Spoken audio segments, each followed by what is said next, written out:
এসব মোবাইল অপারেটরের কাস্টমার কেয়ারে কল করলে কি কি যে বলে বুঝি না। কাস্টমার অফিসারের কাছে যাইতে কত কি যে চাপতে হয়, এত চাপ তো সেলিব্রিটিদের দেখার জন্য দিতে বা খাইতে হয় না। এরকম এক মোবাইল অপারেটরের কাস্টমার কেয়ারে যখন ফোন করা হয় তখন প্রং প্রং প্রং প্রং টুং টুং টু টু টু টু টুং টুং টুং। প্রিয় গ্রাহক, বাংলায় শুনতে চাইলে 1 চাপুন, ইংলিশে শুনতে চাইলে 2 চাপুন। প্রিয় গ্রাহক, এই মুহূর্তে সব কয়টি লাইন ব্যস্ত আছে, অপেক্ষা করুন অথবা কিছুক্ষণ পর আবার চেষ্টা করুন। আরে ভাই রে, মোবাইলে তো আছেই 10 টাকা, অপেক্ষা করলে তো এই টাকাও খেয়া লাইবি। শুভ সন্ধ্যা, ফারুক বলছি, কিভাবে আপনার সহযোগিতা করতে পারি? কি এত ব্যস্ত থাকে কেন লাইন আপনাদের? 24 ঘন্টা কি প্রেম করেন নাকি ফোনের মধ্যে? ফোন তো দাও হয়েছে কাস্টমারের সাপোর্ট করার জন্য, আপনাদের লাইন এত ব্যস্ত থাকে কিসের জন্য?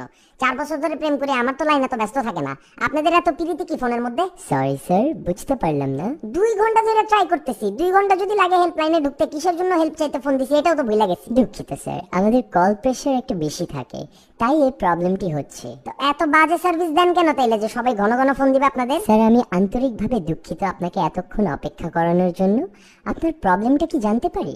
এই যে আমি 3G সার্ভিস অন করছি কিন্তু স্পিড তো পাই না আহামরি। আমার বান্ধবী সকাল 10টার দিকে আপনার ছবি আপলোড করে, তো এটা তো প্রথম লাইক আমার আসা উচিত তাই না ছবিটার মধ্যে, কিন্তু এটাতে লাইক আসা আরো 30টা ছেলের। এগুলোর জন্য তো আপনাদের 3G সার্ভিস নেই। এই 3G সার্ভিসের থেকে তো রিক্সা বেশি তাড়াতাড়ি যায়। স্যার আপনি কোন হ্যান্ডসেট ইউজ করছেন জানতে পারি? হ্যান্ডসেট কোনটা জেনে কি হবে? কমপ্লেন তো আমার হ্যান্ডসেটের দিতেছি না, আপনাদের 3G সার্ভিসের দিতেছি। তা আমার হ্যান্ডসেট কোনটা জেনে কি করবেন আপনি? না স্যার, আসলে আপনি হ্যান্ডসেটটা কি 3G সাপোর্ট করে নাকি সেটা জানতে চাচ্ছি। এই আমি কি মূর্খ নাকি? 3G সাপোর্ট না করলে 3G অনই বা করবো কেন? আর আপনারা ফোনই বা দিব কেন?